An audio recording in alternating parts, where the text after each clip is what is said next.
Good evening, gentlemen. Good evening, 4D. Good evening, Viv. Good evening, 4D. Good evening, Bronze. It is Thursday, the 17th of July, 2025. Storm in the Teacup, episode 23. We only had 2 views on that pathetic last recording that I put out.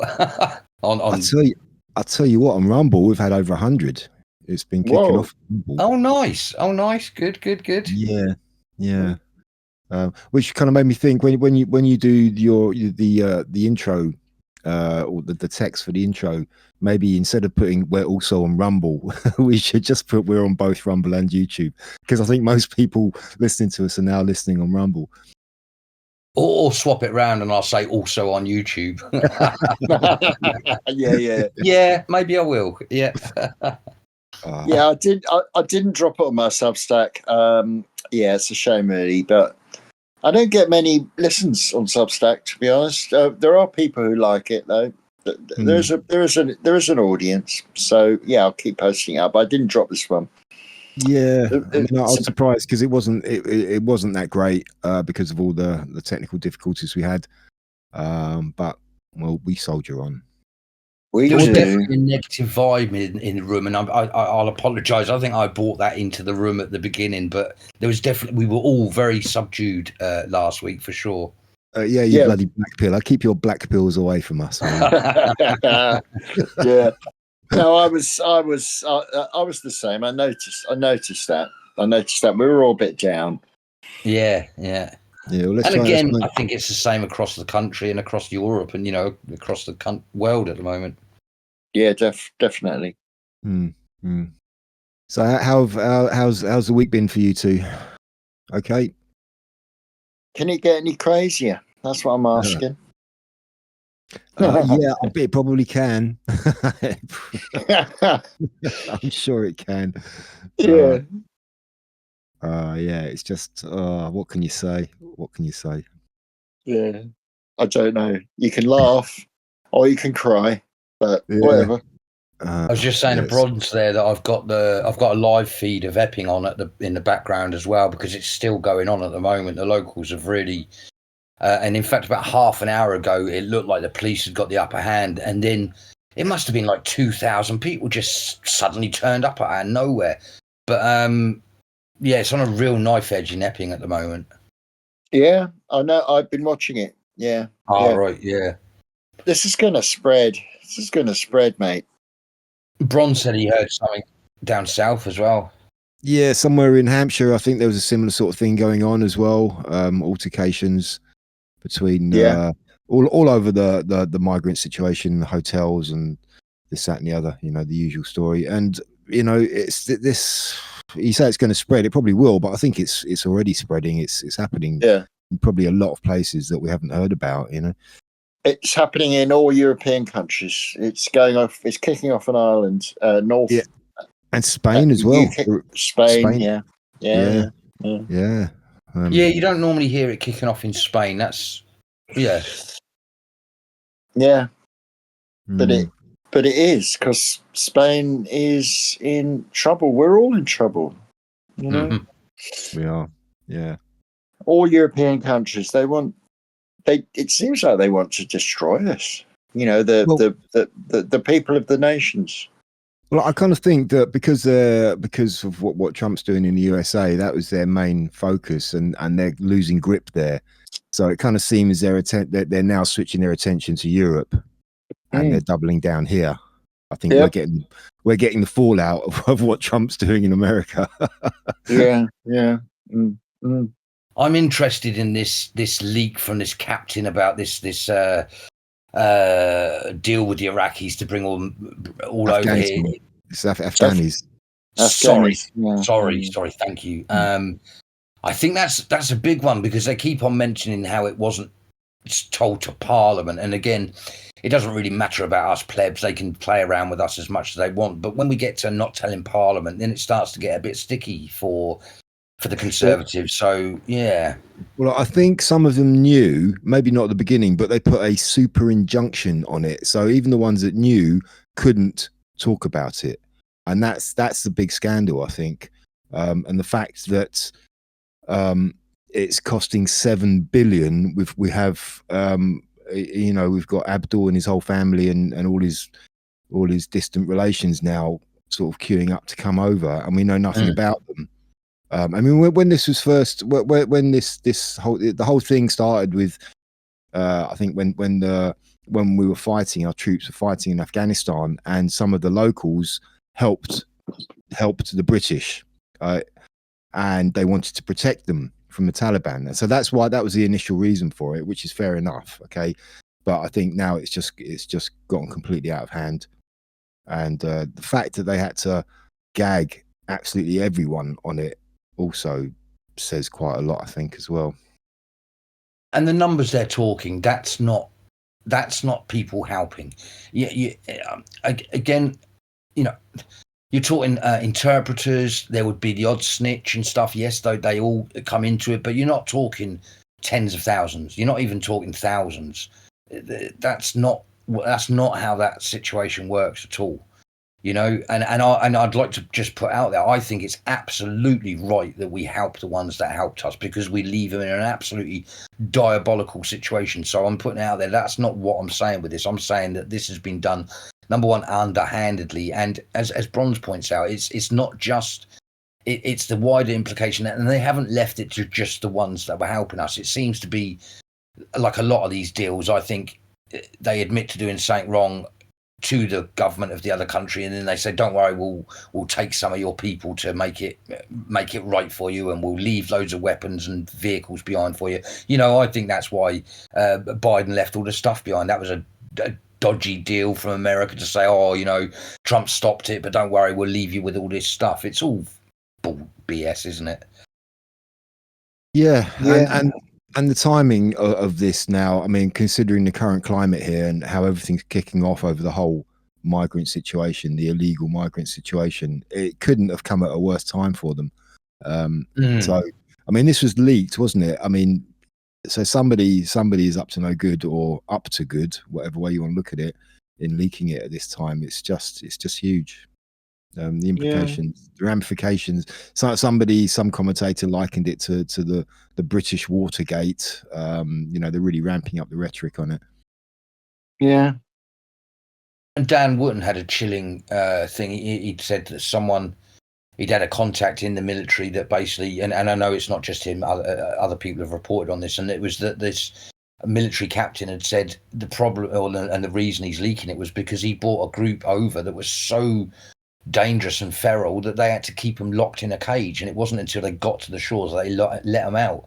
And I can imagine he did some soul searching in that moment, and that's probably why he thought, hang on, this ain't right. And again, I'm pointing out, these were soldiers that were scared of them, not general public. This was big, strong men that said, hang on, we'll lock them in a cage. That's not good, guys. Well, I think he said they had to lock him in an army base. I don't think he actually said. Okay, sorry, yeah. But I was under the impression that when they brought them over here, they had to lock them in an army base. But maybe I'm wrong. Maybe they did that over there before they brought them over. I don't know. The one I'd heard, and I have spun it and made it a cage, and I do apologise for that. I get a bit emotional about it all. But yeah, no, it was on the journey over. So whatever it was, they weren't safe people, is all I'm sort of trying to say, I suppose. Yeah, and that also ties in with this statistic, which has also been released, that all the sexual crimes, offences committed by migrants, guess which nationality tops that list? The Afghanis. They are at the top of the list for sexual crimes against our citizens. So what are they trying to do? What are they trying to do?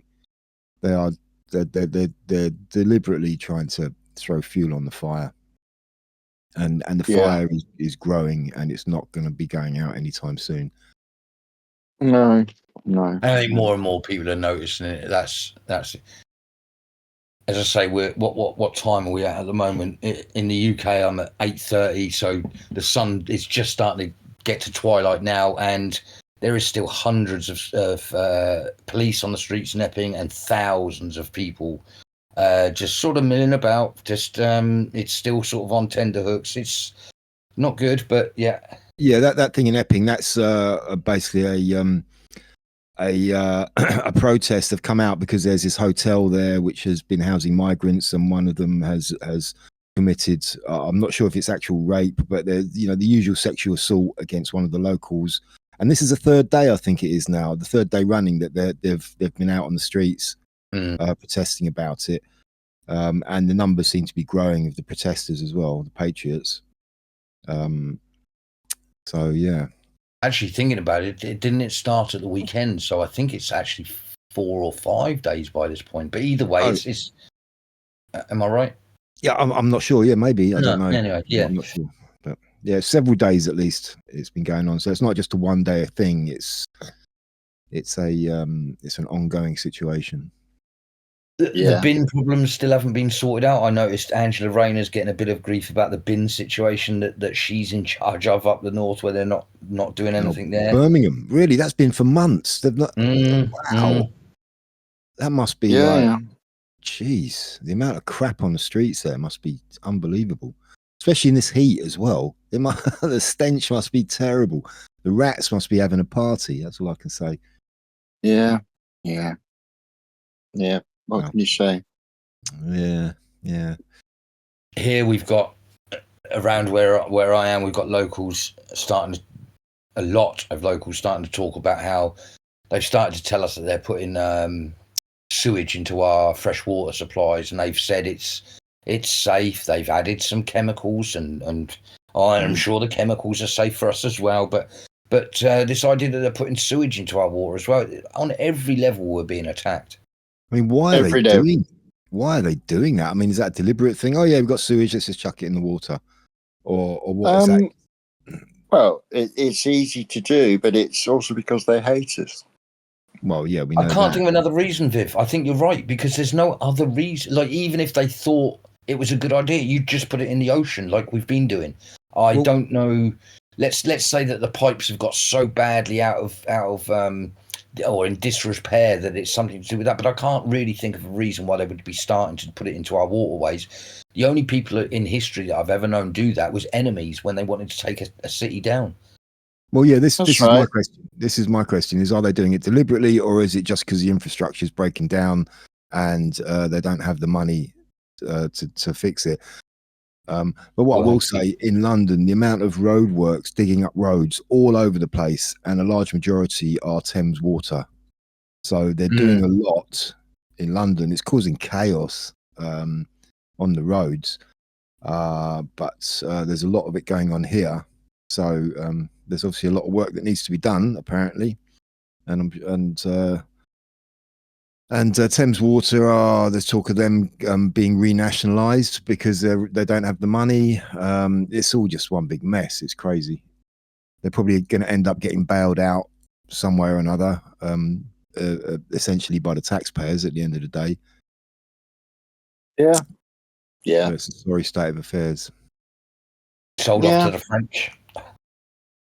Yeah, probably sold off to some foreign company. Yeah.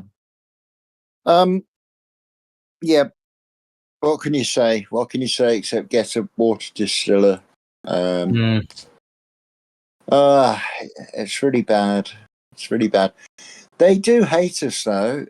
I mean, that's the first thing you have to understand about the situation that we're facing, not only in this country, but many other countries, is that they hate us. The ruling class hate us. It's an easy conclusion to come to, and it makes a lot of things much more sense. Yeah. Yeah, they do. They do. They think we are Untermensch. They are. They are the elites, and we are just the lowly plebs that they can use for their own ends. And we, as soon as our usefulness runs out, that's it. They don't care about us. They only care about us when it suits them. Yeah, we're good for their war. We're good for their to milk us. Okay, but otherwise, we're just disgusting, aren't we? Disgusting, Yeah, the great unwashed. So there you go. Yeah, happy days. Happy days. That's one of the first things. To remember. It does explain an awful lot. they may not even hate us. I mean, I don't think a farmer hates his cattle, does he? That he milks every day and makes his income from. Yeah, I'd say not. They I'd say not at all. they just treat us. They just view us as beasts in the field to be milked and slaughtered when we've come to the end of our life. They particularly hate the old, though. The elderly are despised and slaughtered. Okay. Yeah, because they've outlived their usefulness. They're just a drain on their wealth creation, and they can't do anything for them. That's correct. That's correct. The abuse in care homes is off the scale. The murder. He said. Yes, we have plenty of evidence that they've slotted old people, and this goes way back before the COVID hoax as well. Yes, we've got Liverpool Care Pathways. We know what goes on. When you get old, be very, very careful. Be very, very careful. I'm entering the old age. I know what I'm going to do. And one thing I'm not going to do is to go into a care home. I will join a monastery. I don't know which one, but when I get really feeble-ized, I'll get myself into a monastery. At least you're treated with bloody dignity there, and you're with a bunch of other old geezers. Yeah, one thing I'm going to do, which I haven't got round to yet, is take myself off the organ donation list, because it used to be if you wanted to donate your organs after your death, you would actually have to sign up and get a card, and then they flipped it around, and now they've made it compulsory, and now you have to go and do the work yourself if you want to not be part of that scheme. Let me expand on that excellent comment, Mr. Bronze. That one of the reasons why old people are slotted and why other people are slotted is because organs have to be removed from either a living body or a fresh corpse, very, very fresh. So they're far better when they're removed from a living body. So if you're just lying there on a bed, there's you've got value. You've got a lot of value. Your heart, your liver, your corneas, your kidneys, your lungs, so much of it, even your skin, will be removed. Okay, whilst you're still alive. And it seems incredible, doesn't it? And I do, I've poisoned everything. No one's going to want anything I've got. My eyesight's bad, my hearing's bad, my heart's bad, my lungs are bad. I know, but they don't care about that, mate. No, they don't care about it. It doesn't matter about the condition. They could take a liver from an alky. They don't care. It's the value of the organ. They will remove your organs. Okay. So what I'm going to do on my Substack is I'm going to try and gather all the information of how to get yourself off the organ donor list, because they'll back off then. They'll back off. They won't slot you. They'll think, his value's gone down. Oh, damn. The cynic in me says, will that really stop them? Even if you do exactly. will that really make them say, oh, we can't do that? They might just go ahead and do it anyway. But they do what they want to do anyway. I mean, we are lost now. We don't have any protection whatsoever. You can be put in prison for all kinds of things at the will of the state. Doesn't really matter. So sure, doesn't it? But it does afford a little bit of protection, I believe. Yeah, I suppose so. Yeah, it's better to take yourself out of that than leave yourself in, at least. Yeah, I think you can just go on. There's a government website where you can go and do it. Yeah, you can. I'd recommend a tattoo on your chest as well.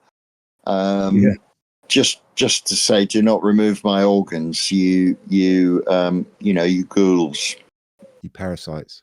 So this monastery idea. Yeah, I came up with it a couple of weeks ago. I thought, hang on, to put me in a home, and eventually they're going to put me down, like a workhorse, like Boxer in Animal Farm, and then they're going to take out my organs, sell them. Great. So I thought, well, I'd rather die in a monastery. At least we've made this week happier than last week. Well,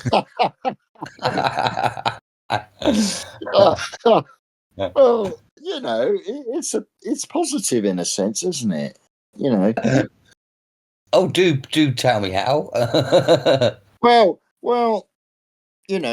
it's positive in the sense that as you approach the terminus, the train on which you bought a ticket and nobody told you at the beginning that there's no return journey. Sorry, I'm very sorry, but you bought a one-way. You bought one. Well. You bought a one-way ticket, so we have to prepare for that. I think being in a monastery would be all right, really. It's a bit rough. The food is a bit. I don't know I think the food's probably all right. You got a load of old geezers there. You get up early, of course. There are prayers and stuff. But when you die, all the other brothers come round, and you're on your deathbed. They're not going to take your liver out, are they? Or your kidneys. They'll bury you in the monastery garden. They'll be all right. Sounds all right, really. No. No, I'm going to burn out. I'm not going to fade away anyway. I've always said that to myself. What's that? Yeah. I think it's in Highlander, the line, it's better to burn out than to fade away. For sure, yeah. I get that. I do get that, yeah. But that again, that's real. And I don't mean anything. That's really morbid, and I genuinely didn't want it to be as downhearted as it was last week. So let's get away from organ harvesting and living out our days in a monastery, because even I'm starting to get a bit sad. Oh, I'm sorry. No, don't say sorry. No. It's all good. I think I just felt it quite uplifting, really. It sounds all right, growing vegetables, tending vegetables in the monastery garden. No, it does. I don't know. True.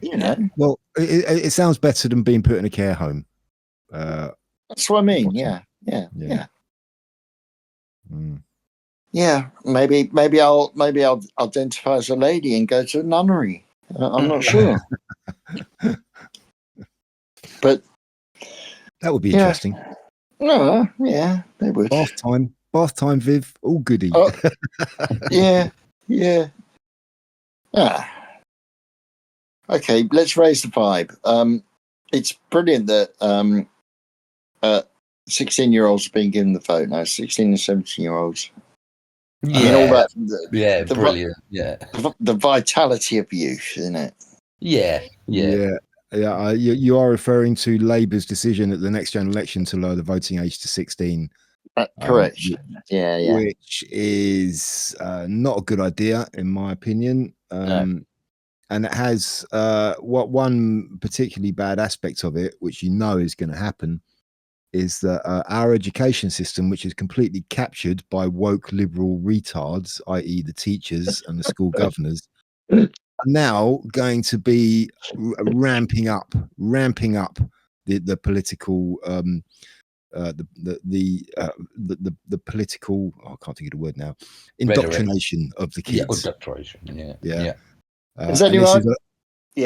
Sorry, carry on. Yeah, I was just saying, and this is a very cynical stroke desperate ploy by Labour, because they know that nobody's going to vote for them at the next election on their current form, and this is a very, very transparent ploy just to try and get some more votes for them. It could badly backfire on them. It will. It could do. Yeah. Yes.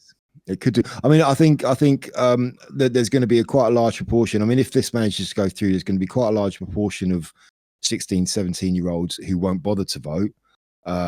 Some may vote for Labour, but not all. Some will vote for other parties as well. So, the overall the net effect of this probably isn't going to amount to much for Labour, I don't think.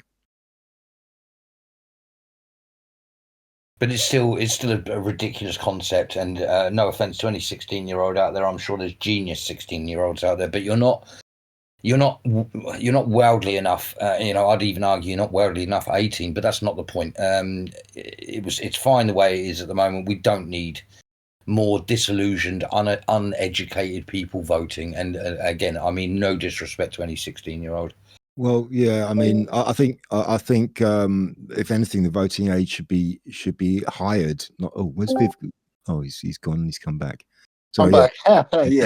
Yeah. If anything, I think the voting age should be higher, not lowered. And science tells us that our brains are not fully formed until we're 25. Mm-hmm. And also look at all the things that 16, 17-year-olds are still not allowed to do. Not allowed to drink in pubs, not allowed to have tattoos, not allowed to buy vapes or cigarettes, not allowed to do a whole load of things, but you're giving them the vote. Yeah, it's very cynical, isn't it? It's very cynical. I believe it will backfire. I mean, this, democracy is a bit of a joke anyway, but putting it over to young people is why don't we make it lower? Well, let's make it really lower. What about 4-year-olds? Because the average age of the voter is about 4. So, yeah. I'm like Bronze. I think, in fact, I'd be quite radical if anyone gave me the power, which no one would. But if they did, I'd change it to 25 or 30 or something, and say, and make it more exclusive. This is a really exciting thing when you hit 25. Now you can have a vote and all that sort of thing. But before that, I don't think even I gave a damn about politics until I was in my 30s. So exactly. Well, I would be a bit more. I'd be a bit less extreme. I'd say 21 is a reasonable compromise. Mm-hmm. Yeah. But with regards to democracy, let me just play this. Wait for it. Government by the people, of the people, for the people. But the people are retarded. There you go. Democracy. Yeah. Oh, I don't know. I just don't know. I mean, it's a great idea, isn't it, democracy? But it's had its day, really. It's so easily manipulated. It's so easy now with the power of the media, to just force a vote any way you want. Sometimes there are surprises, of course, but for example, conform are due to it looks like they're going to make a government in 79 well they did, didn't they? But different. But in 2029, Conform are going to get in, it looks like, but who knows? It's a long time in politics. I'm extremely baffled because they are still leading in the polls. How much you want to believe in polls? And it seems to me like kind of a lot of the sleepers were kind of slightly awakened by reform when reform sort of maybe a year and a half ago reform popped up. A lot of people kind of sort of opened one eye and kind of thought, oh, this looks quite promising, and then signed on to it, and now they've just gone back to sleep again, but they're still sort of on the reform train because what I don't know what's going on with that lot. They're just a mess. They're a complete mess. My prediction is that I think Reform are going to get the Tory votes, but there's not going to be any of them left anymore. My early prediction, anyway, is I think that the party that's going to win in 2029, either we haven't heard of them yet, or it's going to be the Ben Habib lot. But we're seeing a lot of Tories deport over to Reform in the last couple of days. I've heard a couple of names, and I've also heard about Suella Braverman's husband coming out of it, for instance. But no, I really don't think. I've got no trust, no respect for Farage anymore at all. I don't know, again, what games are being played, if he's just playing a role, but I've got no respect for him anymore. I don't think he is. I think he's taking bad advice. I just think he's really gone off the rails. He's had a carrot dangled in front of his nose by someone or other, and he's just sort of following it. He's losing touch with what was his original base. when they were looking promising. But another interesting random element which has popped up in this is Jeremy Corbyn's new party. Probably I don't know what you might like to call them, the Islamist gay party, I don't know, but that's probably who's going to be their biggest supporters. And they, talking of recent polls, they have immediately sprung up to be equal with the Labour Party, so they're going to take a lot of voters away from Labour. They're probably going to lose some MPs from Labour as well. Diane Abbott the Hutt, as she has again been threatened with being suspended, I think, from the Labour Party from over some ridiculous comments that she made, and she could well just jump ship to Corbyn's new party. Yeah, I'm sure she will. The rate of both Conform and Labour chucking people out, there's not going to be many MPs left. Yeah, well, Labour just kicked out 4, didn't they? They suspended the whip on 4 of them over these backbench revolts. Yeah. It just seems that any party that seems to have any, well, I suppose you could say any viable establishment party now, they're all in just complete disarray. It's like the system is just, everywhere you look, it's just going crazy. Yeah, it's going down, mate. It's going down. It is. Yeah. It is. That's the thing. Our political state will be so different in 2029. Genuinely, I don't think anyone will be giving a shit about Labour. No one will be giving a shit about Tory. It will be Conform, as I like it being called, and and maybe Corbyn's, and maybe and it'd be a couple of others that we haven't even heard of yet. It'd be something completely different. Yeah, well, I'm hoping. I agree.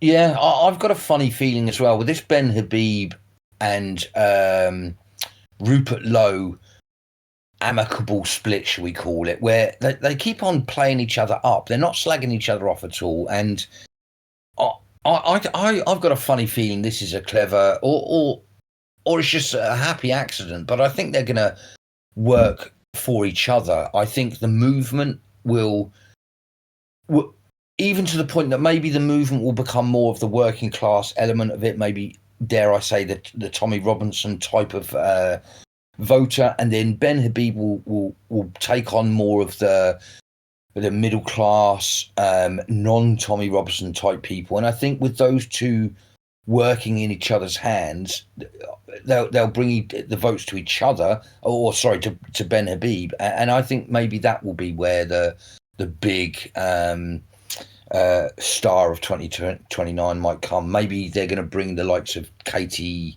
Hopkins, Tommy Robinson, but sort of keep them in a movement. It makes sense to me. It's now nothing political. It's just a movement, and they can just talk about everyone voting for Ben Habib. It's got nothing to do with the political movement. This is just a movement. Well, I mean, Ben Habib's Advance Party won't be a movement. Rupert Lowe's, what does he call it now? Whatever it was, Restore. Was that the one? Yeah, Restore. That's the movement.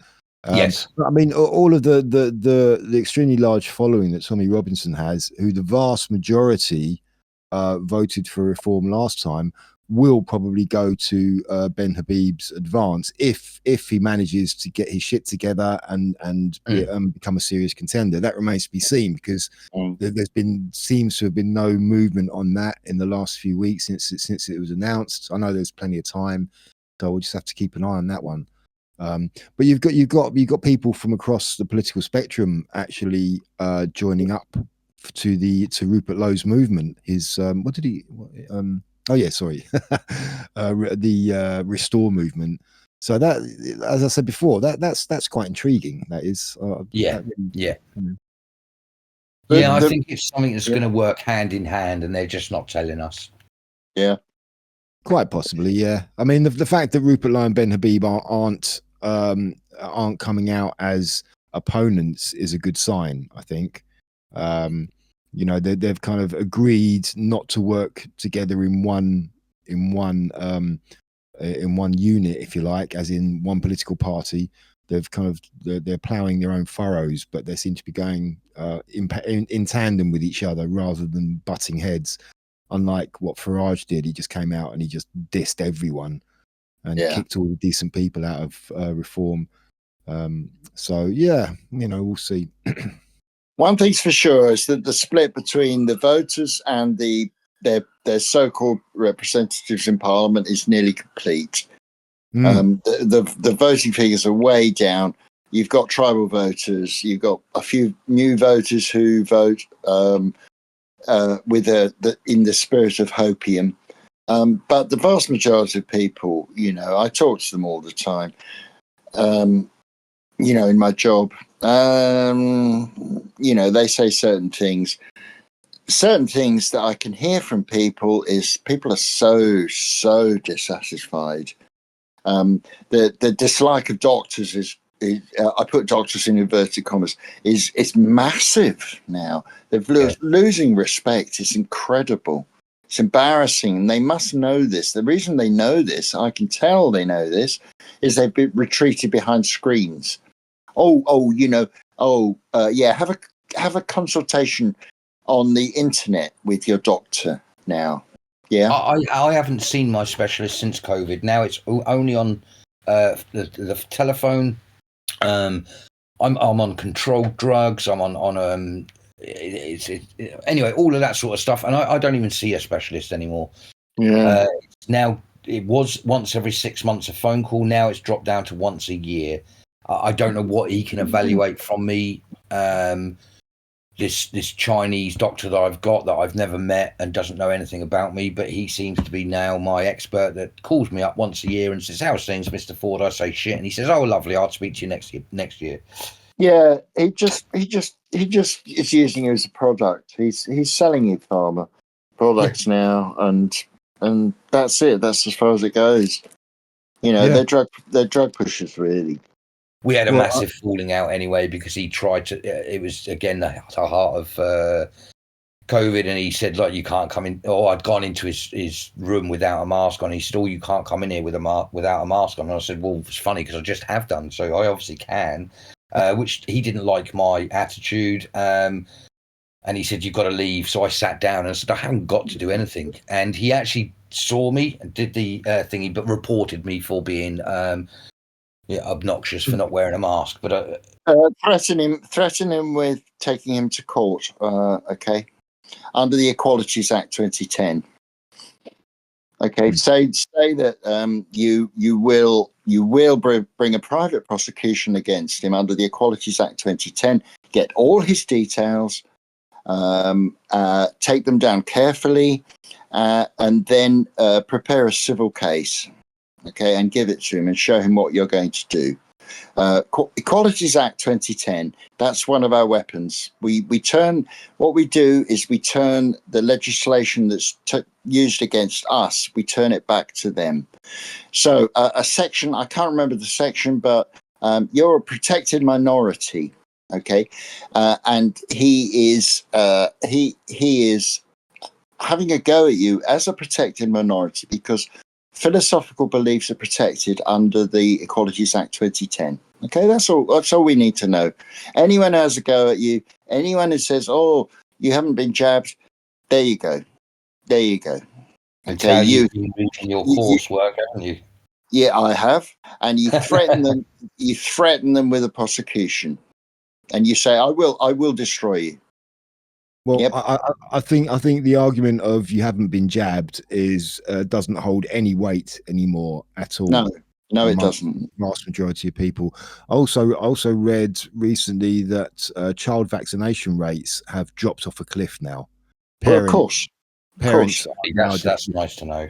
Are just refusing to have their kids jabbed. I mean, it's a ridiculous amount. They were. The list of injections for a newborn was I don't know, it was at least 30. It was over 30. I mean, what's all that about? When I was a kid, I think I had one injection, 2 vaccinations, or 2. And any parent who does that to their children needs to be prosecuted for child abuse. Yeah, or just being thickos. No, I it's still look at child abuse. They're giving them problems that will occur either in the few months after the stab, or later in life. So yeah, it's child abuse in my book. Are you two? I think maybe you two are both older than me, in as much as you didn't get the BCG vaccine, did you? No. Yeah, I still look at my arm at the BCG mark and think, well, I'm getting on now, and that mark is still there. What did they do to me with that BCG? You know? Yeah, That's right.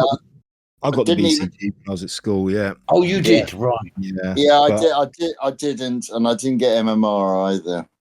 But I don't have a scar. I don't have a scar from it. So. Oh, do you not have the little lump still? No. Yeah. No. Some people do. Some people do, but yeah. But we were railroaded into that. Everyone, the whole school sort of lined up to get that. Hopefully, well, it would appear that was before the days of big pharma corruption. So maybe that was a kind of a legitimate vaccination. I can't say, but I've personally not had any side effects which I've noticed. I'm not sure any vaccinations are legitimate anymore. I've gone way beyond that. Yeah, well, me too. I just don't know anymore. I just don't know. I don't trust them 1 inch. 1 inch. Even to the point that you didn't hear about people having peanut allergies and things like that, and suddenly peanut allergies were a major concern. I think even if they did affect us, Bronze, we probably wouldn't understand or know or even be able to prove it. As I've often said, I think they looked into the immune system and worked out to break the immune system down. And the unfortunate clever thing about that is it will affect each human being differently. Thus, you almost have this perfect nightmare situation where no one can prove it, because if they give all three of us it, and then I die of a heart attack, you die of lung disease, and you die of kidney failure, then suddenly none of us are related. But actually it is, because it's attacked our immune system. And I think that's what they've been working on for maybe hundreds of years. Who knows? Well, that's what the COVID jab was all about, wasn't it? There's very little accountability because it's very hard to trace things back to it. But when it's happening on such a major scale like it is now post-COVID, it's becoming quite apparent that these things were not around before COVID. We didn't have any of these, turbo cancers and what was the other one? The heart failures and heart attacks and all of this stuff. Now it's just become rampant. And what you said about peanut allergies, absolutely, nut allergies. As a kid, you'd never hear about that. And now it just seems like, there's so many more kids with peanut allergies now. We used to. I knew a kid that used to lick the floor and eat spiders. And I think I'm talking, we weren't even little, because I've got a memory of it. So I think I was about 10, 11, 12-ish. And I knew crazy kids that licked batteries and spiders and dirt, and we're all absolutely fine. I don't think germs were as bad as they told us. Those kids will live to be 100. Yeah, because that's exactly the type of thing, especially when you're young. That's exactly the type of thing which builds your immune system, because it gives it something to work on, and that's what your immune system needs. You need to come into contact with bugs and all of these potential infections for your immune system to work. That's what it's there for. It needs it. It needs something like that. So-called pathogens. The medical model is that you're not going to have any profit, are you, if everyone's healthy? The more sick people, the more people diagnosed with not only physical maladies but psychological, the more money you get. How I explain it to people now, because I think it's the easiest way to explain it to people, that there is no money in fixing you. There's only money in keeping you ill. And you can almost see them think, oh, that makes sense, and it's so true. It's so true. Yeah. Yep. Yeah. It is the amount of money now which has corrupted the whole thing, because that's what it's all about. They've just seen dollar signs, and now everything is like about making money. It's like, how can we make more money? We need to sell more drugs. How do we sell more drugs? We need to make sure there's more ill people. It's It's logical confusion, isn't it? Yeah. So your so-called inverted commas doctor, well, he's going to need to pay. He's got a lot of expenses. He's got high social standing. He's got a seaside house in Norfolk, which he's nicked off the locals. He's priced the locals out of it, so they have to live in the caravans. And he's got a place down in south of France, probably. He's got cheap. He's got a mistress or a boyfriend. You know, he needs to pay for kids he fiddles with. It's a really expensive life. The coke he takes. It's a very expensive lifestyle to be a inverted commas doctor. They need a lot of money. Now, how are they going to get it? Come on, you know. Well, I mean, I consider myself very fortunate. I've never had any serious illness during my life, touch wood. So I seem to have been all right. But I do remember one thing which should always stick in my mind. The first time I went to see a doctor as an adult, when I was in my early 20s for something or other, I can't remember. I went in, and the consultation lasted about, I don't know, 20 minutes. And this is no word of a lie. We spent 5 minutes talking about what I came to see him for, and he spent the other 15 minutes telling me about his holiday.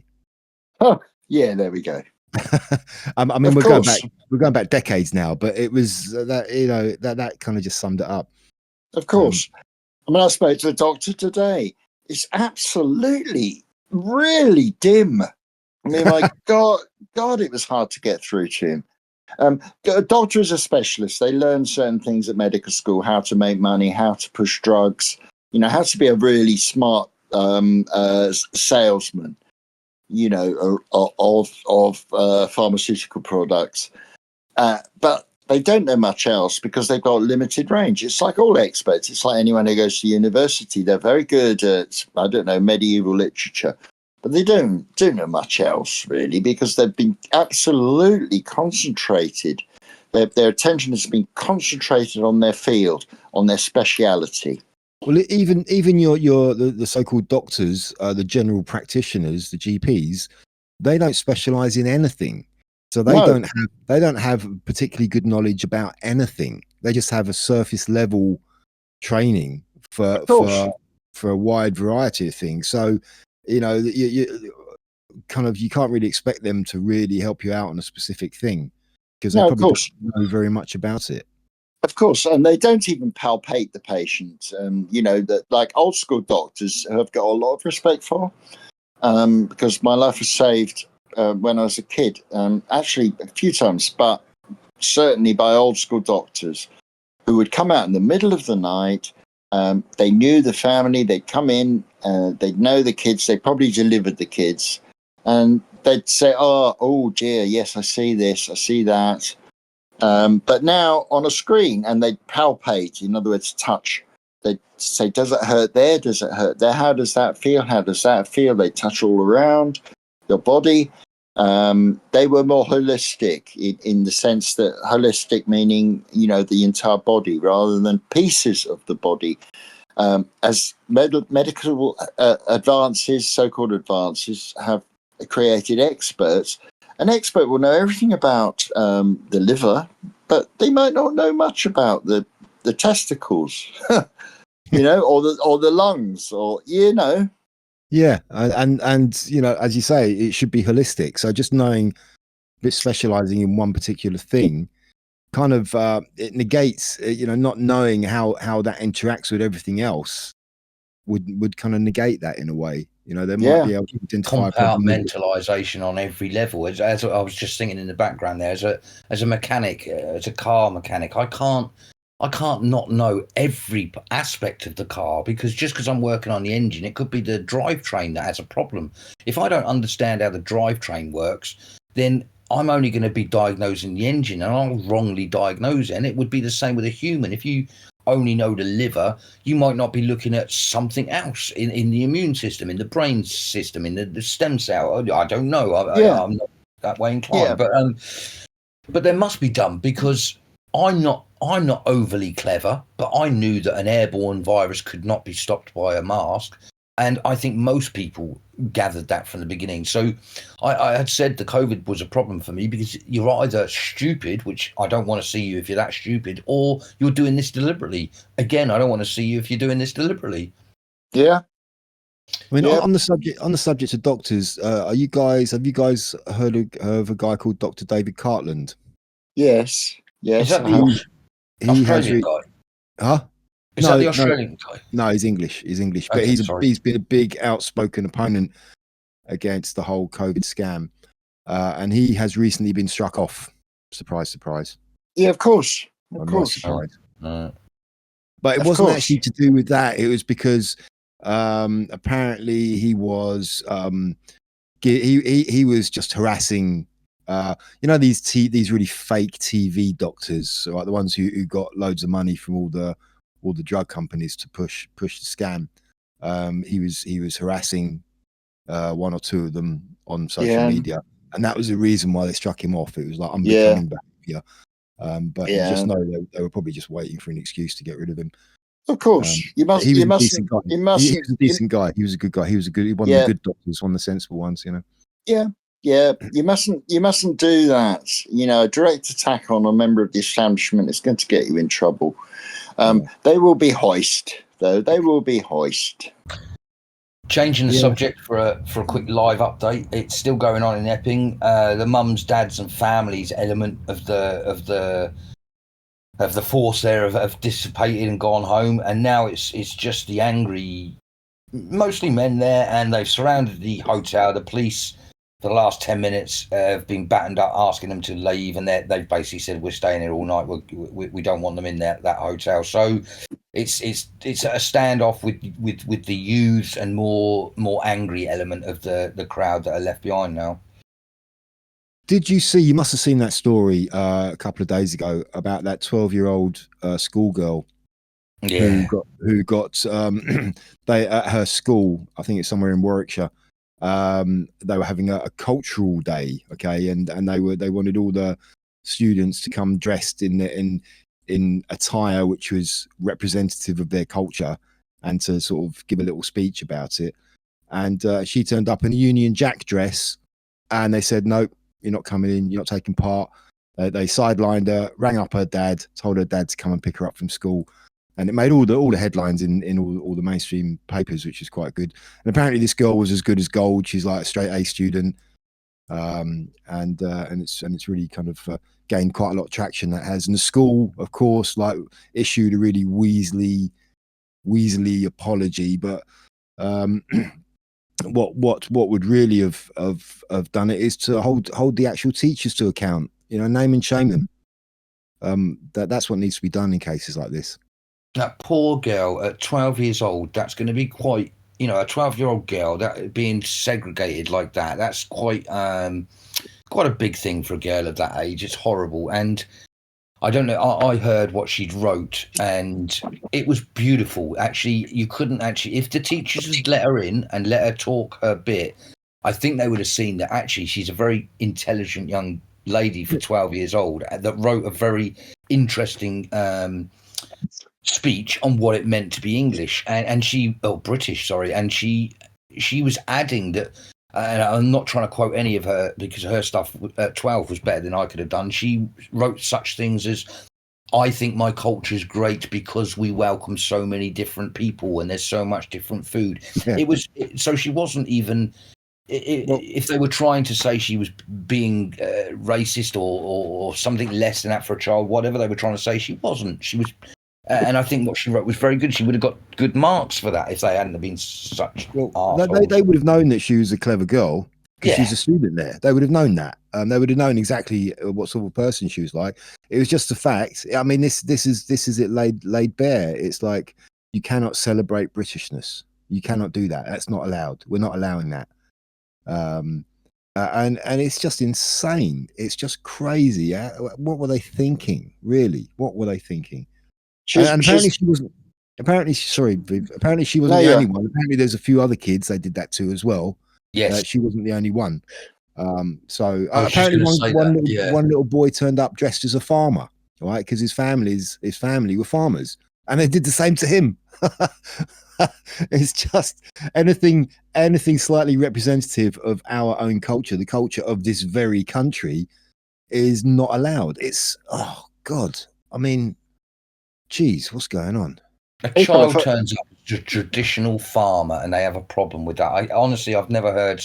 I was going to mention it as well. Again, I'd never heard anything so disgusting, and it's so horrific for the age group of those kids as well. That will hurt them.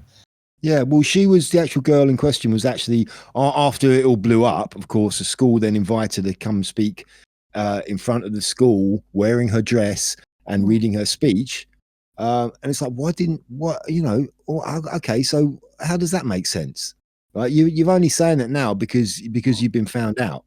If you'd have just not done anything in the first place, none of this would have happened. But it's okay for her now to come back wearing her dress and to say her speech. And when Jerry Halliwell wore that dress, she was celebrated for wearing that dress and made more millions for wearing that dress.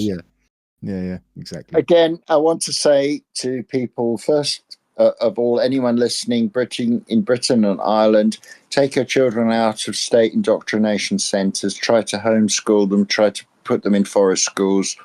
Just get them out. Get them out. If you can. If you can. Very few can afford to do that, unfortunately. Very difficult to do. Secondly, the teachers, individual teachers, need to be prosecuted. Again, under the Equalities Act 2010. I remember when my daughter was hauled up for dyeing her hair. I went in and they were saying how terrible it was. She shouldn't have done this. And I said that you're bullying my child. Look on the teacher's face was, oh my God. They were shocked. So shocked, And I said, so you've been bullying my child. Okay. What is your name, please? What is your rank? What is your address? Because you will be liable for a private prosecution if you continue. Oh dear. They backed down, I presume. Of course they did. Because whenever you stand up to a bully, because that's what they are, they always back down. They always back down because they're weak. Yeah. I mean, one thing about this, the 12-year-old we're just talking about, I do believe her father is not going to let this lie. Good. Which is good. How can you, as a parent, how can you just let something like this go? Sack the teacher needs to be sacked and removed.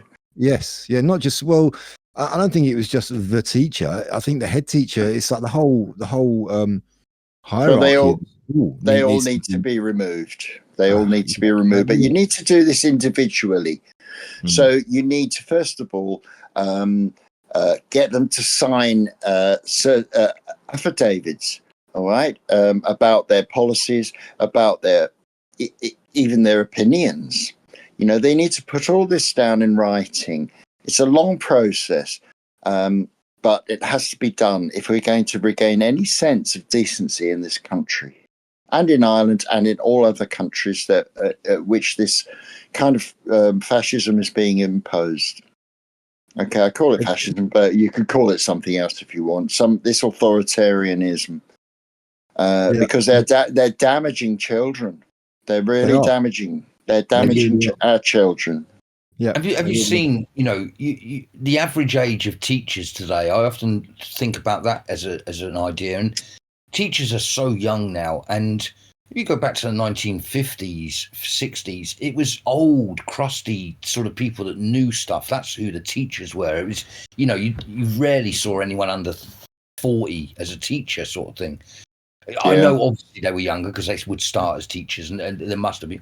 But as an average for higher education, certainly it was older. And now you see a lot of 25-year-old teachers, and you just think they're not even old enough to teach children to be adults. They've only just become adults themselves. Exactly. Yeah, they're just following scripts. That's all, and it completely aligns with their warped political ideology at the same time. So they're quite happy to go along with it. And it is a woke agenda. It's all this kind of woke LGBT and climate con and diversity is our strength, all of that stuff, that propaganda basically.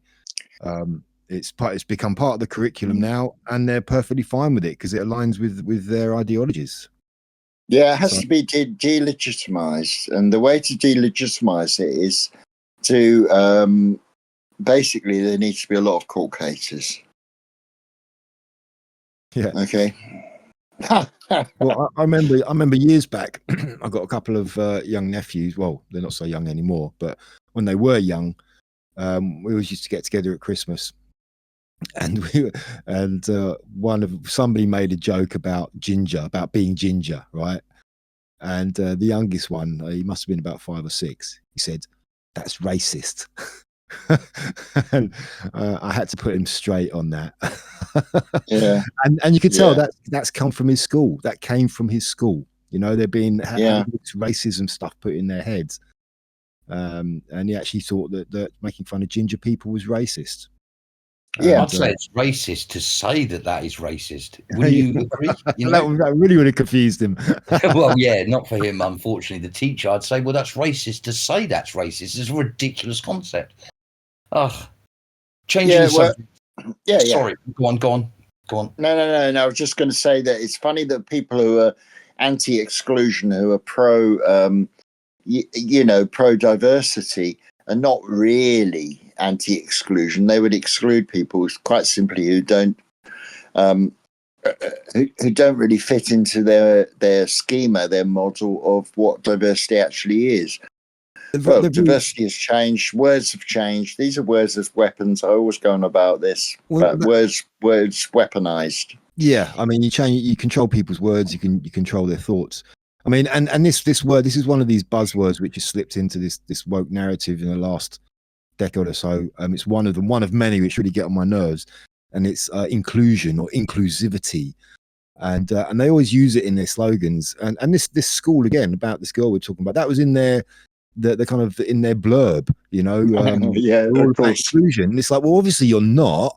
That's not. No, of course you're not. It's like, what hypocrites? What, you don't even know what you're talking about. No, they don't, because they're thick as pig muck. They are. Yeah. Yeah. Yeah.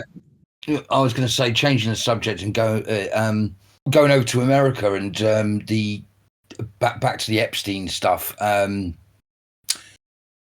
Bronze had sent me something quite interesting, a sort of V for Vendetta type video with a guy narrating with the whole V for Vendetta mask sort of thing on, saying that the whole Epstein files, that we'll never know what was in them, and the point of it is that only an idiot would arrest those people. It's worth more to you as leverage, and again, if you got a good person with the list, that good person could use that list to force the bad people to do good things. Again, putting this in a very simplistic goody-baddie type affair. But I know I listened to it and got very downhearted, but I thought actually it made sense to me. So it was nothing. It was just something to throw out there that I thought, yeah, that is very possible. And it upset me only to think, yeah, I suppose we'll never be vindicated because no one will ever know. The ones that don't know now will never know. And if anyone out there was thinking that their family is going to come up to them and go, "Oh, you were right, what you were saying with those conspiracies," I don't think we're ever going to be proved right. No, it will never happen. It will never happen because people who've blocked the list are on the list. But look, there's so much more to this. I think you're kind of missing the point here. In a way, I've had time to think about this, and I've listened to a few people talk about it, and I don't feel downhearted about it at all. I think actually what's going on is actually really good. I mean, first of all, what's the bottom line of this? It's all about saving the children, right? It's about saving the children, and that is still happening. That hasn't stopped. Arresting the people who abuse children, that's not stopping. Okay, and the whole Epstein thing is like a kind of the thing that everyone's been focused on as being like the front line of this. This is where we've got to attack. This is the point of attack. And if you think about it in terms of I mean, Trump came out and called it a hoax, which I thought was really interesting. Okay, and I kind of think I understand what he meant by that, because the deep state that they knew that this was what Trump was going to be going after, and they knew that Epstein was the main the big thing that everyone was interested in. Okay, and we've heard stories about maybe there isn't any Epstein files, maybe they've been destroyed. Because they knew he was going to be going after that, they could have very easily just doctored that and changed it and corrupted it, and then expecting him to go after that. So then he would get that whatever it is, the list or the information, and it wouldn't be the right information. Okay, but Trump saw it. It was like a trap. He saw it, and he's instead of going like a full frontal assault for that, he's outflanking them. You know, and there's other things going on. You know, he's dodged that one, and he's going to be attacking from different angles. And there's a bigger picture to this. There's all other stuff going on, and I think this is going to get rolled into it when it all starts to progress. You know, there's this big grand conspiracy investigation I think they're talking about, which is names involved in that are people like Clapper, Comey and Brennan. This big kind of RICO style thing where they can appoint a special prosecutor. And interestingly, Comey's daughter's just been sacked from the DOJ as well. So I'm telling you, don't worry about the Epstein thing. I'm really certain on this. Don't worry about it. It's a distraction. It's a massive distraction, and I didn't explain myself right. I think what I meant was when I listened to it, I was getting downhearted. But what I failed to say is, as I thought about it, I was thinking, actually, exactly what you've just said. I don't need to say what because you've just said it. But I just want to quickly say before Viv has his say that I was going to say I have a different theory about I have a really crazy idea about the hoax. When like you, I thought it was really interesting that he said it was a hoax, and I did some thinking about it, and I thought, I wonder if it is a hoax, and actually, it's not Epstein he's after. It was Ghislaine Maxwell. I don't think she's the one they're after either. I think they're after much bigger fish than that. They've already got her. They've already got her. You know, they've got Epstein, or they had Epstein. No, they haven't got her. She's in jail. She's in jail. Yeah, but she hasn't. Yeah. But she has famously not said anything about any. She's only just recently said she wants to talk about go in front of Congress. And so I was thinking, was she the target? You know, again, even if Jeffrey Epstein is dead or not dead, was that done to scare the shit out of her? She's the one with the links to her father, Maxwell, which is where the possible Mossad connection comes in with her. Again, is the red herring Jeffrey Epstein? He was just an idiot with lots of money, and she was actually pulling the strings. Because another thing Q said was, watch the women. Okay, but I don't think she's the one. I don't think. I think it's the timing of it, and all of a sudden now she wants to come out and talk about it. I think that she wants to come out and try and change the narrative on it. I don't think she's the one they're after, you know, and I think her coming out and wanting to testify is kind of like another distraction. It's another diversionary tactic from the deep state to try and, you know, derail things. That's my opinion. I don't know for sure, but I don't think she's, you know. Give us your wisdom, Viv. Yeah. Ghislaine Maxwell is in jail. Yeah. She's the only one, it seems, so far. So, yes. So there's something there. There is something there, of course. Where did Epstein get his money from? He didn't start off rich, but then after a while, he got an island. What the hell? This is information they already have. I'm sure they already know this. Yeah, sure. They need to go about it in a certain way, which is what they're doing. And typical Trump, he's doing the unexpected. You know, he's throwing a curveball once again, and he's really exposing all the fake patriots, the fake MAGA people, because they're all clamoring. I mean, they're all starting to say now the same thing, that the controlled media are saying. Release the Epstein files, release them now. They're actually now siding with outlets like CNN and MSNBC. It's hilarious in a way. Yeah, well, that's the genius of Trump, isn't it? I've often said that he said at the beginning of his career, he used to phone up the radio stations and tell them bad things about himself so that he'd be in the newspaper the next day. He's got this ability to understand how to get the word out there, and most of it involves making himself look like an idiot. Even on his first term, that 4 years, it was all about him spelling things wrong. He's stupid, he's this, that, and the other, and he took it all on the chin. But every time like this, he sort of said, no, you shouldn't look at Jeffrey Epstein, it's all a hoax. That cleverly has made every single fucker talk about it. So the number one for about 3 days on the search engine thing has been Epstein. So you can't deny he's not a clever. If we're right and he's doing all this for a plan, he's a very clever guy. Well, I mean, also another thing he said, which caused uproar, right? When somebody asked him about Epstein, he said, "Why are you still talking about that guy? Nobody cares about him." Okay, and for me, what I took that to mean was he doesn't care about him because he knows that's not the way to go to tackle this. It's like, forget about that. That's not the way forward. You know, they're expecting us to go that way, and that's not the way we're going. Don't worry, it's covered. But we've got our plan, and we're not going to fall into that trap. For all the children who go missing every year as well. What happens to them? They are finding them. They are starting to rescue kids. They are starting to prosecute the feeder piles. It's that's not stopped, and that's not going to stop. That's still on the table. It's not like because of this whole this whole swerve he's done with Epstein. All of a sudden, it's like, okay, that we're not going to be looking out for the kids anymore. We're not going to be hunting down the kiddie fiddlers. You know, that's not that those two don't equate at all. That's not what's happening. But it kind of, that's the reaction it seems to have invoked, you know, or evoked. Yeah, sure. And sure. There was a lot of stories.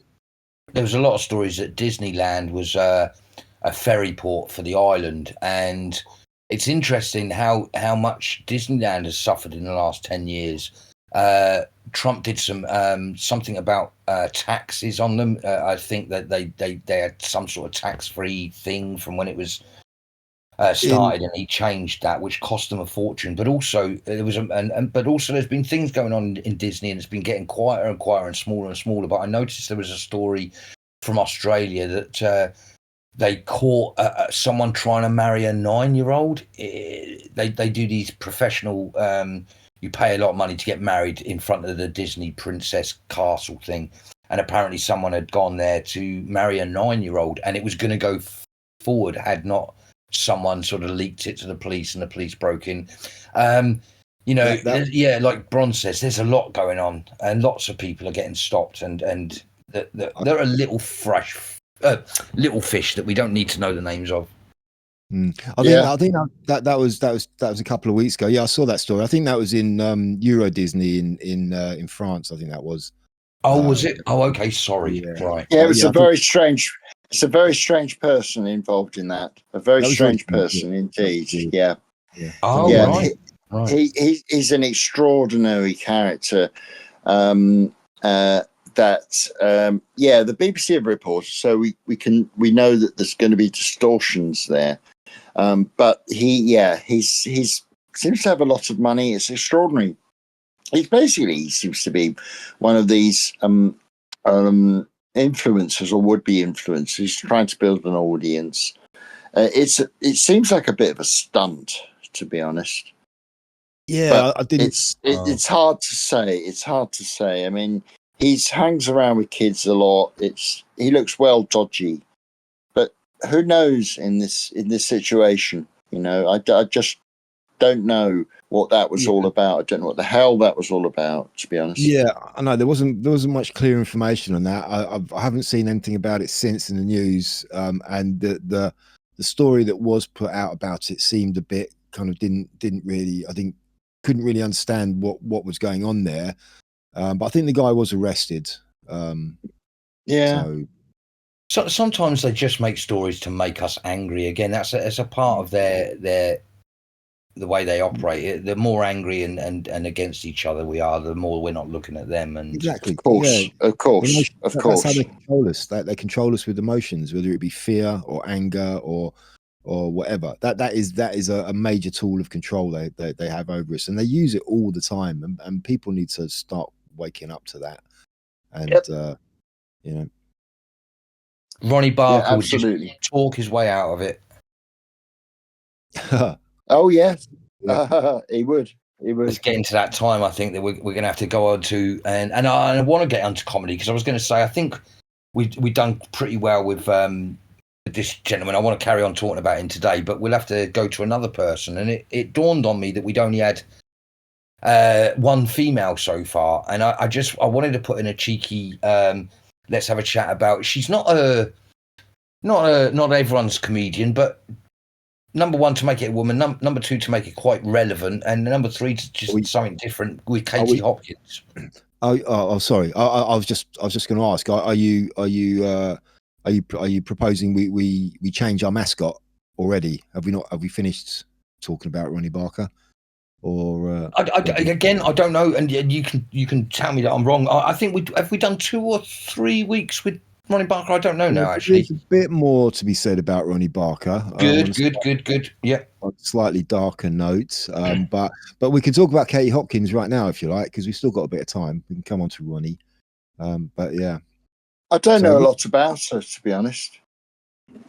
Don't know much about her. She first kind of rose to prominence on the UK Apprentice, if you remember. And I remember when I mean, we're talking, I don't know how long ago it was, but I still watched TV at the time, I think, or I may have just watched it on catch up. But I remember seeing her on that and thinking, what a ridiculously horrible person, because she was. She came across really badly on that. But she's really kind of I just love her now. I think she's amazing. I really do. But yeah, I'm the same. I didn't actually know her from The Apprentice because I was off in the military, so I didn't watch TV back then, unfortunately. But I first knew of her on clips of her on, I think it's Good Morning Britain or whatever it's called. She was always a very opinionated woman, and I remember thinking, God, she's an awful, horrible person. And like Bronze, I absolutely love her now. She's my go-to happy person. She's so. And again, I think it's like Tommy Robinson and the rest of them. We're told a story about people, or we make judgments of people on a few things that we've seen, and it's not until you actually really get into someone and you think, actually, that's not who they are at all. I'm very interested in people that the mainstream Mockingbird media don't like. I tend to think if they don't like them, and that sounds quite interesting, I'm interested in them now. Yeah, you know. Yeah. Well, the latest story with regards to her was because she's doing this stand-up tour now, which is selling out wherever she doesn't get cancelled. And she had a show, I think, that was scheduled for around this time, maybe at the weekend, and they cancelled it 3 days. It was sold out, and the venue cancelled it 3 days before the performance, and which is just ridiculous. And she came back and she said, I'm still going to turn up, and I want everybody who bought a ticket to turn up as well. Right, so they're going to have her and her whole audience outside the venue on the night when she was meant to be performing, which is going to be quite interesting.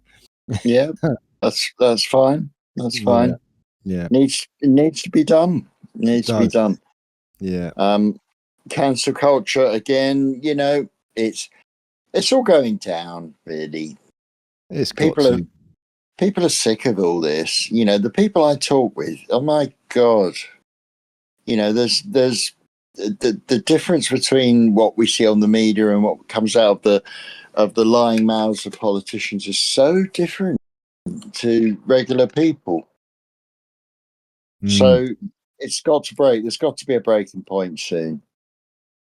Yeah. It's like two cultures coexisting, and okay, the media have the platform, but they don't have the hearts of people anymore. It's not like I remember back in the day in the 70s, my mum and I would sit up watching telly quite late. There was only 3 channels then, and there were some amazing programs on, actually, really amazing, especially late at night. You know, we'd stay up quite late, watch obscure films, just all that kind of thing. But we don't get that now. The more channels we've got, the more similar it's become. It's remarkable. The last time I watched telly, one of the last times, it was a long, long time ago, was all these channels. I just bought a telly for the missus, who loves a bit of telly. And I was thinking, my God, there are hundreds of channels. I was going through them all. They're all the same. Yeah, I mean, there's a bit of difference, you know. But the quality had gone down as well. You'd had all these extra channels, but the quality. I mean, if you probably you go back to when there was just 3 channels, and you take the quality of programming then, the quality of programming on just those 3 channels was still more than the quality you would have had on the 100 channels that you got later on. You know, exactly. That's what I mean. That's what I mean, basically. Yeah. Yeah. So it's a bit like. No, go on. No, I was just going to say, 4D. You brought up Katie Hopkins. Was there something in particular you wanted to talk about with her? No. I was literally thinking we might have come to the. I was double guessing that we'd come to the end of Ronnie Barker. That was all. I'm absolutely more than happy to talk more about him. I still will be watching some of him this weekend as well, actually. But I wouldn't actually class Katie Hopkins as a comedian, although I know she's doing comedy. And also, I would like to try and stick to the thing of maybe picking mascots who are no longer with us. Okie dokie. Yeah, cool. No, I'm absolutely with that. 100%. Cool. And no, I suppose actually, yes. So that's why we just sort of said a bit about what else would I want to say about Katie Hopkins other than, well, I think if you've listened to me and Bronze, we both admitted to really not liking her when we first saw her. If you're one of those people that had heard of Katie Hopkins and rightly so, her fault was probably that she was too beyond her time. She knew what we're only talking about now back 20 years ago, and that's why everyone hated her, because she was sort of saying what we're talking about now. She was on the ball. But yeah, I'd say if you go on, sorry. No, I was going to say she's always been a gobby cow. Okay. Yeah. And when you kind of maybe at first, I mean, also she's really progressed as well over the years since her first appearance. And she came across as a gobby cow when I first saw her, and I thought, I don't like her. But now she's been through everything she's been through, and she's got her head in the right place. She knows what's going on, and she speaks truth, and she does it in such a hilarious way as well. So it's she's still a gobby cow, but she's a very entertaining gobby cow, and she's right most of the time as well. So yeah, she did. I think in the early days, I noticed she would sort of she would actually look down her nose. There was a very I'm better than you kind of approach, and I think she ditched that because I think, again, she's quite an actress. She becomes this Katie Hopkins is a persona, a thing that she puts out there, and it gives her the strength to say the things that she wants to say. But as Bron says, I think she's refined that over the time, and she's become so much more down to earth, one of the girls, that sort of girl, as opposed to sitting there very looking down her nose saying you're overweight, you should lose weight, which was one of the things I remember her doing on but even that's quite funny now, knowing her as we know her now I find that quite funny. And I'm a ladies man. I'd go again as far as say she's a very beautiful woman now. I think she's got better with age. She's another one that's got better with age. She's very spunky, like you say. She's a mouthy bitch. I kind of like that as long as it's not being mouthy to me, I suppose. But yes, she's a really neat, nice, decent person, and that's all I was going to say. Is if you haven't watched her recently, watch her. She talks a lot of common sense with a bit of comedy thrown in. Yeah, she's very articulate as well. She's very good that way. I mean, one thing about Katie Hopkins, which kind of it doesn't quite sit. Well, I find it a bit odd. Is that I don't particularly find her attractive in a physical sense, but I am really attracted to her. Her personality. Okay, yeah. You know, I find her really attractive, but not in the conventional sort of like, you know, just based on the looks, you know. I think I always mean that whenever I say that, actually. But yeah, yeah, I mean that as well. I mean that. You know, I think a woman's mind is more interesting than the body.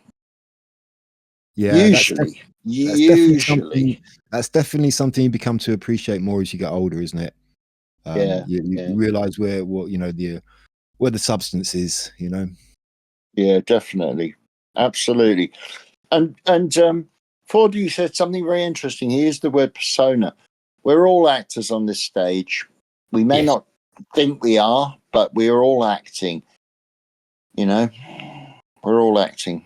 Absolutely, yeah, we do. Every single day we're acting. So any interaction with other people, unless we know them inside out, that we know them really, really well, we're always acting. We always put on a front, don't we?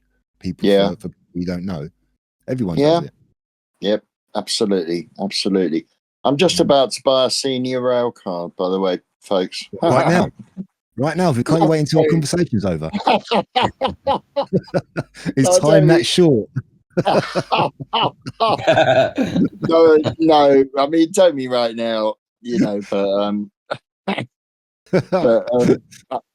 I mean, sort of in the next few days. Yeah, but so not now.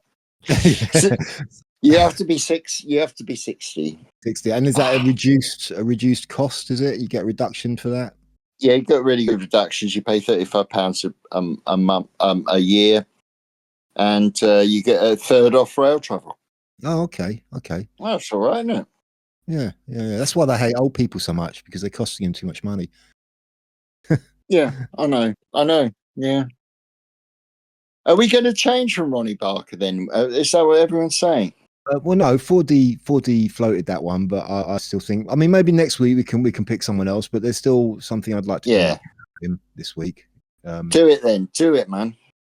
Well, apart from his comedy that we all love and admire, there is also a dark family thing going. Well, that's been going on, or had been going on with him, and that's his son, one of his sons. Yeah, Viv, you know what I'm going to say, don't you? I don't. Oh, you don't? Well, he had two sons. I can't remember the name of the other guy. I think the one we're talking about is a guy called Adam, who was arrested. I think he served a few years in jail for downloading indecent images of children. Mm-hmm. Oh no. Right. Yeah. Which probably it's a bit of a stain on the Barker legacy, I should imagine. So yeah, that was quite unfortunate, shall we say. That was back in 2012, I think, somewhere around there. And so was that a long sentence type thing? No, it's only 3 years, I think, something like that. So yeah. So he's probably now on the sexual offenders registry. I would imagine he's still out and about. I guess, I don't know. But yeah. And when did Ronnie Barker pass away? Was it 2016, 2017? Was it something like that? Yeah, he actually earlier. I've just looked him up. 2005. Oh, really? Was it? Yeah. Oh, I could have sworn that. Oh, right. Okay, so maybe he didn't live to find out about his son's proclivities. I don't know. I hope not. Well, I mean, I think it's great that he's dead, but on the contrary. But yeah, maybe. Yeah, it's a shame that. Yeah. But I think I remember reading that he retired from comedy I think before his time, because I think he was starting to suffer health issues. But the main reason apparently is because he just felt that he'd done everything he wanted to do. And so he just sort of thought, quit while I'm ahead. And he still popped up every now and then. I think he did a few bits and pieces, and I think they they revived the two Ronnies in later years, but just showing kind of reruns of clips that it wasn't any new material. It was just like a rehash of stuff they'd already done. So yeah. As an aside, Adam Barker didn't appear at his dad's funeral. That's right. Yeah. Quite telling, isn't it? Yeah. So, okay. So, have you got the information there, Viv? Does it say when he was convicted? Yeah. Jailed for 12 months in 2012 on 20 counts of making indecent images of children, having evaded police for 8 years. And they are useless, the police, aren't they? yeah, they are. They really are. A hero of British comedy. You couldn't even find his son. I don't know. Yeah, they love a pedo, don't they? The cops. They love a pedo. They will do everything they can to protect a pedo. As we've seen in Epping, actually, as they're protecting a bunch of pedos who are marching towards the group protesting the rape of a child, I believe. Interesting. And actually, it's still going on, and I've noticed GB News have turned up, Tuffers has turned up, so now this is kind of, now other people are turning up to film it. I wouldn't be surprised if 2CTV turns up soon. 2CTV will be there. Well, you won't see the BBC, mate. You won't see the BBC. No. I mean, just before 10 o'clock at night, it's still going on. Yeah, of course it is. I mean, and we're getting towards the weekend, so it's only going to hot up, mate. Yeah, I mean, 2CTV might latch onto it, but his stuff recently, as you brought him up, has been it's all been centered on what's going on in the Middle East. I mean, he's Iranian, I understand, but he hasn't been doing much stuff centered on what's going on in this country recently. So I haven't really bothered watching it. No, it's all about Syria and I mean, he's a massive Israel fan, which kind of I'm a bit I don't know about that. I'm ambivalent about all that as well, to be honest. Yeah, he never has a bad thing to say about Israel. It's always about the opponents. But yeah, everything he's been doing for the last few weeks has been about Syria and Gaza and Israel, and it's like, okay, and Iran, and so it's like, yeah, okay, but yeah, he might latch onto the Epping thing. He might do. But Epping, I believe, don't quote me on this, but and I'm not a prophet, but I think this will spread, to be honest, because this is increasingly a concern with people. Increasingly a concern. I mean, in the small town in which I live in East Anglia, people are talking all the time about groups of men looking at women, staring at them. We don't have any actual assault. Well, we do have assaults as well. We do. Of course we do. But they just never get, they never get taken seriously by the police. It's like they give them a crime number and then send them on their way. Nothing gets done. We know that. Yeah. So women, women are. It's really unpleasant. I mean, we've spent bloody years making sure that women are safe. I mean, if I walk down the road late at night, which is not often now, if I do, and there's a woman approaching me, I cross to the other side of the road. It's just a matter of courtesy, just so that I'm not, I'm not there to harass or do anything except allow her to pass. I say allow, but even that idea. It's a bit weird. Well, it is a bit weird. It shouldn't be like that, but you can sense the tension. I mean, I do the same. If I'm walking down the street and it's dark and I see a woman coming towards me, I'll quite often cross over just to avoid making her feel uncomfortable. Yeah. but it's such a sorry state of affairs that it should be that way. She should feel comfortable anyway, regardless. Yeah, you should. You should. But I see that Starmer on the subject of migrants has. I mean, this makes no sense either, right? He's apparently made a deal with Germany, and they're going to what was it? Something about boats. About they're going to be destroying boats, right, to stop the migrants. It's like Germany has not got a very big border with the sea, and they're not coming from that border. So how is Germany destroying boats going to make any difference to the migrants that are coming over from France? Starmer is not actually the most intelligent person in the world. Even in his small circle, he's not the most intelligent person. Sorry, you've gone. Well, let's not worry too much about Starmer. He's just a placeman. You know, he's not got much of a clue, really. He's a proven lawyer. He is indeed, yes. Doubly proven. But just following up to your prophecy there, Viv, about this spreading is like, just imagine this, okay?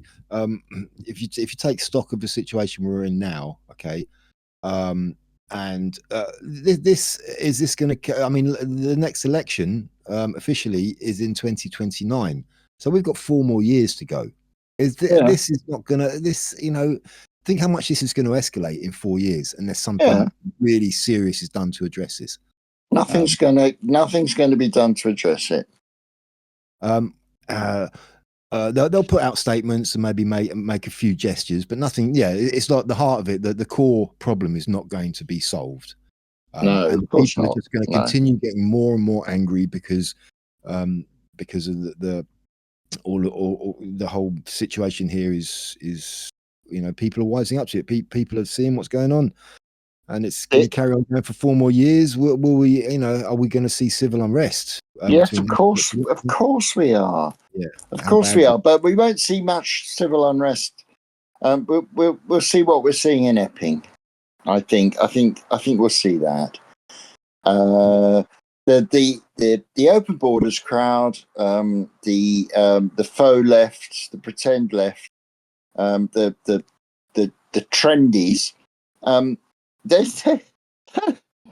mean, look at those people who are there at Epping.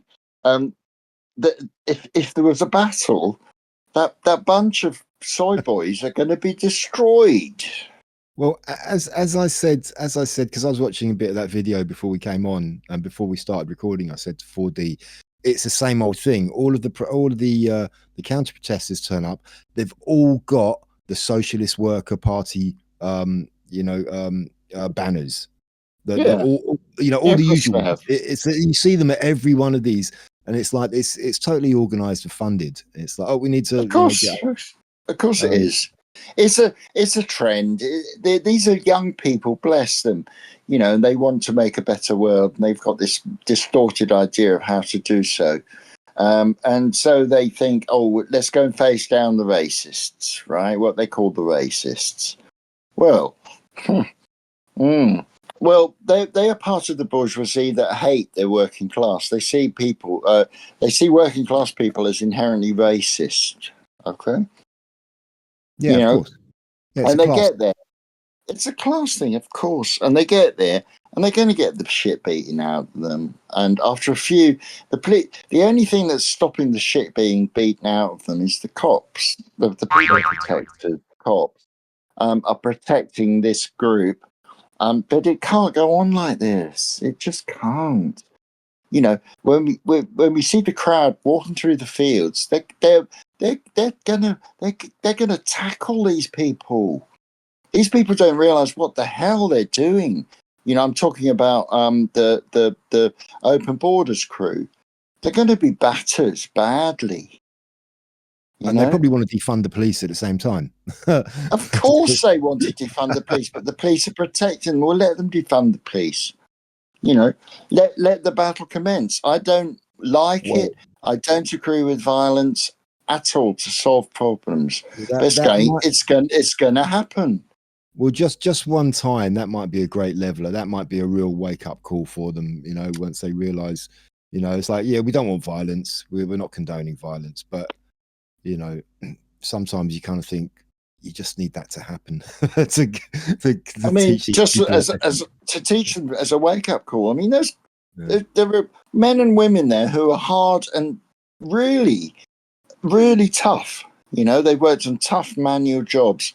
This bunch are at sixth form college studying the deconstruction of Derrida, or you know, something, you know, that kind of thing. And they think, oh yeah, it's all going to be nice. Yeah, we'll just go there and we'll see off the fascists, the far right. It's not going to happen, mate. No, It's not going to happen. It's the funding, isn't it? It's the organisation and the funding. That's the only reason it continues with them lot. Yeah, and I've known it for years. We in the rave scene, when Graham Bright brought in the Repetitive Bills Act in order to shut down free raves and you know, social assemblies around music, we met in Trafalgar Square to protest. Amazingly, the socialist workers turned up. They had all these signs ready printed. This is 92, maybe. Was that a counter protest? Was it, or were they on your side? No, they ostensibly on our side. They said they were on our side, and everyone's going, "Well, who are these people? What's going on? What's going on?"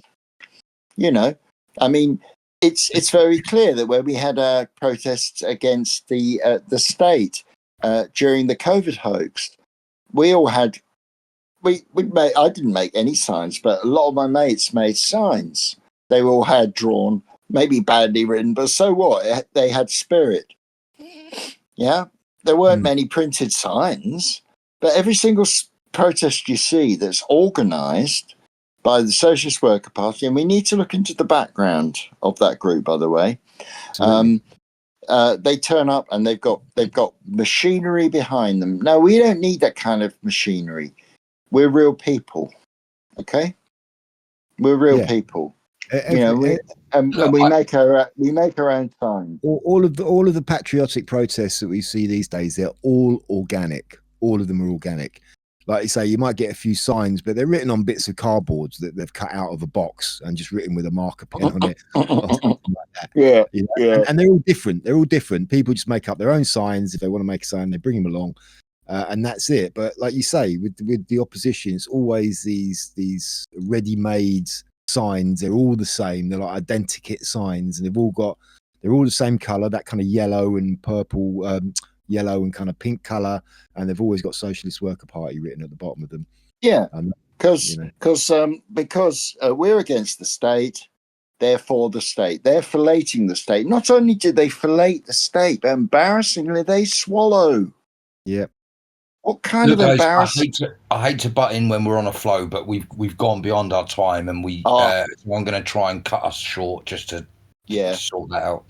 Yeah. Fair enough. I know. Fair enough. I've got to go from. I always have an evening smoke after I finish this, and I was going to say, do you know, it's the only reason I smoke cigarettes is because I'm dyslexic. Dyslexia is such a horrible thing to suffer with, but I always recall the fact that I only went out looking for a tobogganist. No, I mean, on a serious note, you might have dyslexia. Well, I'm sure you have, but you're very eloquent. Well, thank you very much. That's not a joke either. Just to clarify, yeah. Oh well. Well, in next week's pack program, we will be having a word with the man who goes in for meditation because he thinks it's better than sitting around doing nothing.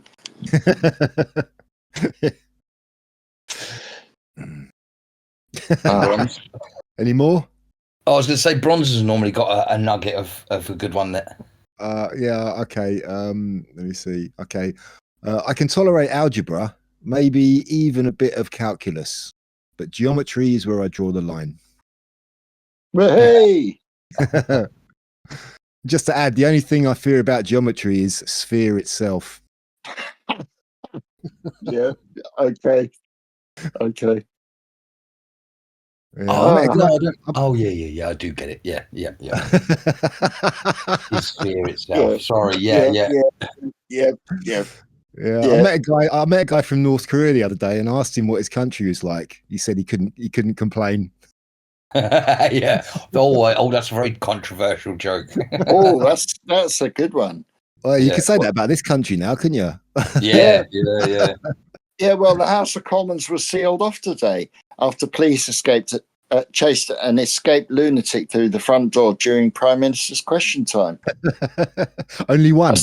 A spokesman at Scotland Yard said it was like looking for a needle in a haystack. Yeah, thank you. All right. Talking of escaping, how did the hacker escape? Don't know. Nor do I. He just ransomware. Oh.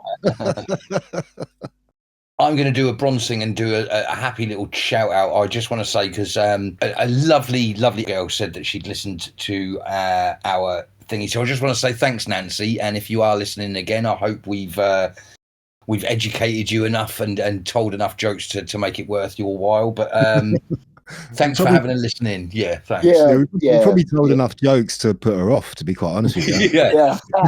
Yeah. Well, no, respect to Nancy. Respect, mate. Yeah, thank you, Nancy. Thanks for listening. Appreciate you. Yeah.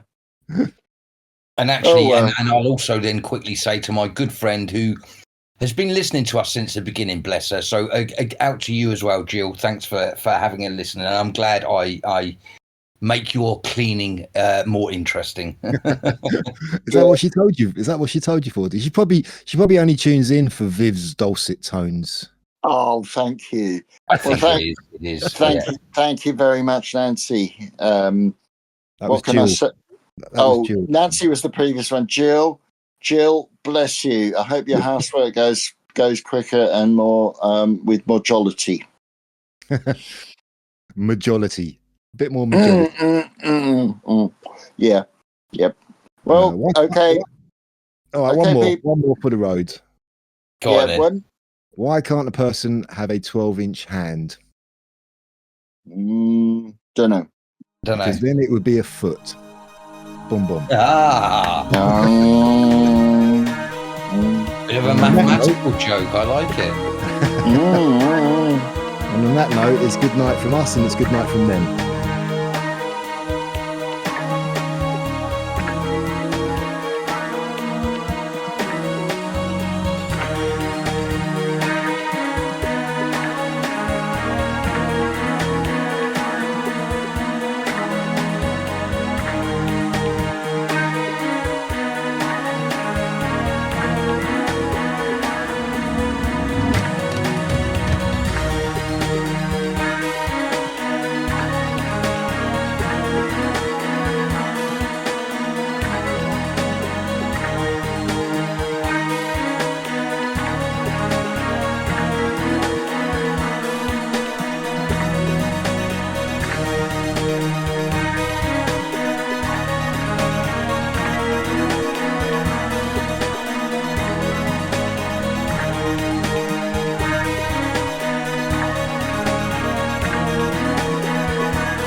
I still can't get someone to get me the stuff. Well, there are websites you can get it from. There's an American website you can get it from. There's an Indian one as well, I think. No, I even tried that, and they questioned who I was getting it for, what it was for. I had to put the weight of the dog. Yeah. Well, that's probably why, because you didn't answer the questions for a horse for your stable. The stable which you both have. Oh yeah, we only need it for horses. I like to make it very clear that we're getting it for our horses. Okay. Poor old Nelly. Yeah. What you need to do, mate, is look up a standard weight of a horse and then just enter that data. Or you could just weigh one of your horses. Go out to your stable and weigh one of them. I don't have a horse weighing machine or even a pony, trap or whatever. See, genuinely, they said to me it can be for. Is it for a horse, a cat, or a dog? I think that was, or there was another animal. Maybe it was a rabbit or something. And I just thought, well, I know the most about dogs. I'll try that. obviously it was for my horse, but I was just playing games. Yeah, anyway, and that's why it ended up being a horse. And I must have not put the right weights in or something. And they went, yeah, hang on, he hasn't got a dog. Yeah, stick the standard weight for a horse. Right. Yeah,